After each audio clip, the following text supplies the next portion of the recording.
श्री हरिवंश महाराज जी। महाराज जी, मैंने कुसंग के कारण अपने ब्रह्मचर्य का इतना नाश कर लिया है कि ना मैं गृहस्थी लायक रहा हूँ, ना ही विरक्ति लायक रह गया हूँ। अभी अवस्था क्या है बच्चा, ये छोटे छोटे बच्चों में बहुत भयानक रोग हो गया।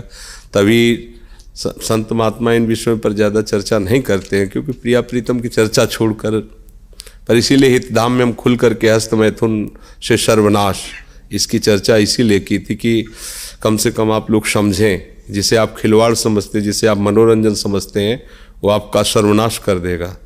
ये प्रक्रिया नहीं है। गृहस्थी में संतान उत्पत्ति की प्रक्रिया शास्त्र विधान से की गई है, जिससे भगवान की सृष्टि जनक पूजा का हेतु होता है।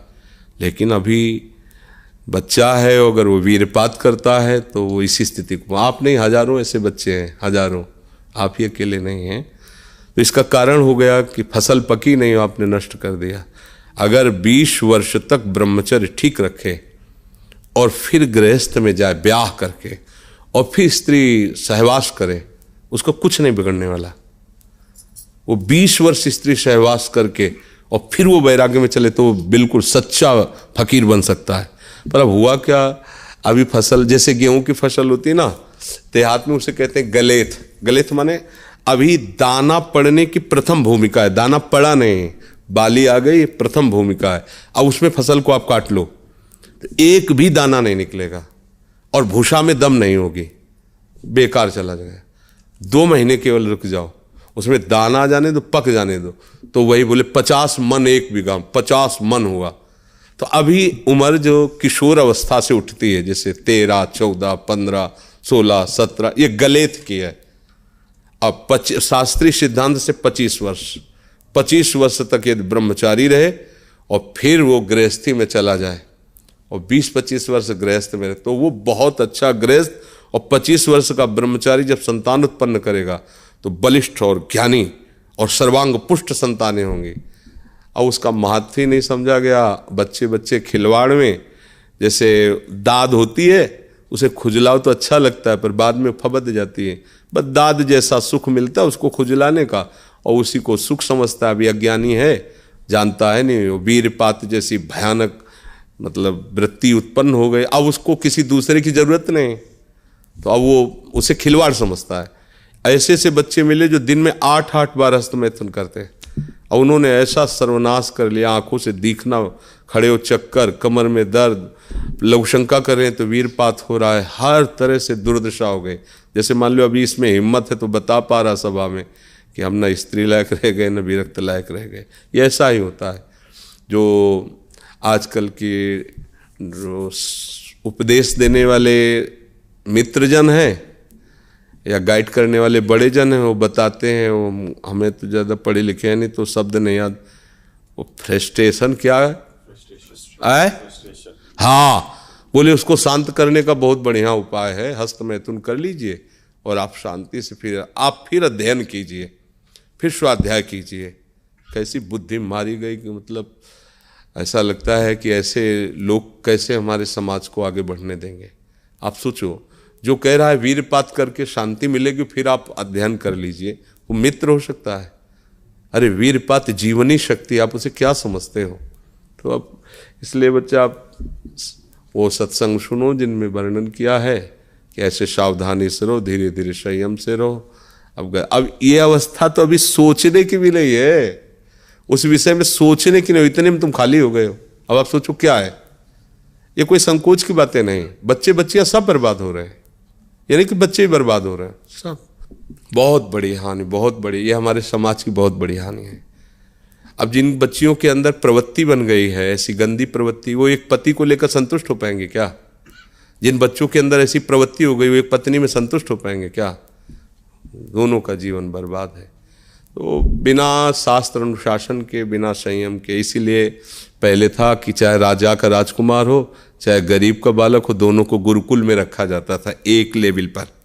दोनों संयम से चले, तुम राजा बनो, तुम प्रजा बन करके राजा की सेवा करो, वो जो भी, पर दोनों एक समान गुण के अधिकारी होते थे।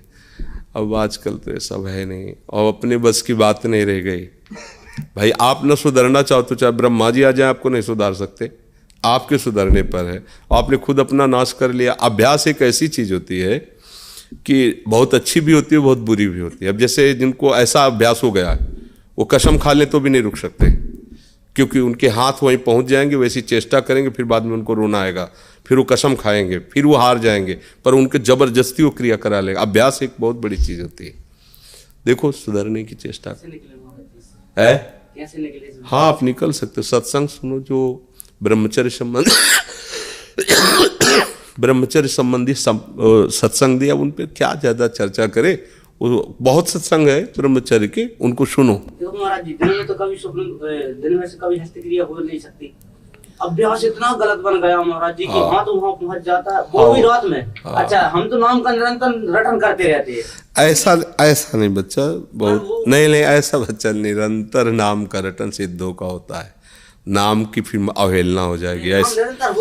हाँ बच्चा नहीं, क्योंकि अब देखो जहाँ बैठे हो आप बहुत संभल के बोलो, क्योंकि नाम हमारा आराध्य देव, हमारे एकदम नाम पर अगर कोई बोले तो हमें एकदम आवेश आ जाएगा, क्योंकि हम नाम से जी रहे हैं और नाम का स्वाद ले रहे हैं। नाम क्या है, इस पर काम की क्या ताकत है कि नाम जहाँ चल रहा है वो अपना प्रभाव दिखा दे। ऐसा थोड़ी कि हम राम राम कृष्ण कृष्ण कह रहे हैं, वो हमें आके परास्त कर गया। ऐसा होते जितने बड़े बड़े दिग्गज समर्थ महात्मा हुए तो सब बेकार हो जाते। रात में नहीं चलता ना महाराज जी। बच्चा देखो, बच्चा अभ्यास करो, रात हो या दिन हो, ये कोई बड़ी बात नहीं है। अभ्यास गलत जैसे तुमने कर लिया है, ऐसे सही अभ्यास करो। थोड़ी देर सो, कम सो, और उठ के बैठ जाओ जब आपको लग रहा हो ऐसा, और टहलने लगो। उस समय लेटो मत, और जोर जोर से नाम कीर्तन करो, राधा राधा राधा। प्रभु से प्रार्थना करो, नाथ गंदी आदतों में फंस गया हूँ, आप पिता हो, आप संभाल लो। वो चाहे ना तो घोर वैश्यागामी को महात्मा बना देते हैं, तो उनसे प्रार्थना करो। और अपने को बहुत छोटा समझो, अभिमान किसी बात का करो मत, और ये बातें अंदर ही रखो। अब कभी कहना नहीं। इसके कहने से क्या होता है, सत्ता इसकी दृढ़ होती है, सूक्ष्म बात होती है। मुझे काम आ रहा है तो आपने काम की सत्ता दृढ़ कर दी, अब आप परास्त हो जाओगे।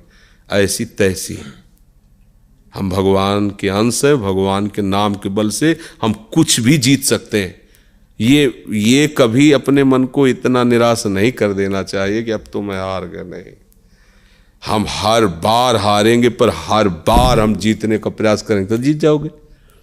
ऐसा कोई नहीं, काम क्रोध लोभ मोह मद मत्सर, जो हम जीत ना सके। बस हमारे साथ भगवान हो, भगवान का आश्रय, भगवान का नाम, भगवान की चर्चा।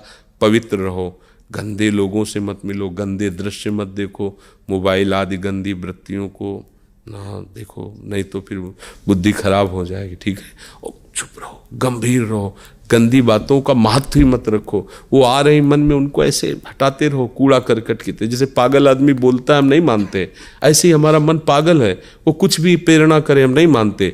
बस लगेगा, समय लगेगा, अपने आप जो होने दीजिए। आप स्वयं चेष्टा मत कीजिए, तो धीरे धीरे धीरे धीरे ठीक हो सकता है। ऐसा नहीं कि नहीं ठीक हो सकता, बड़े बड़े असाध्य रोग ठीक हो जाते हैं।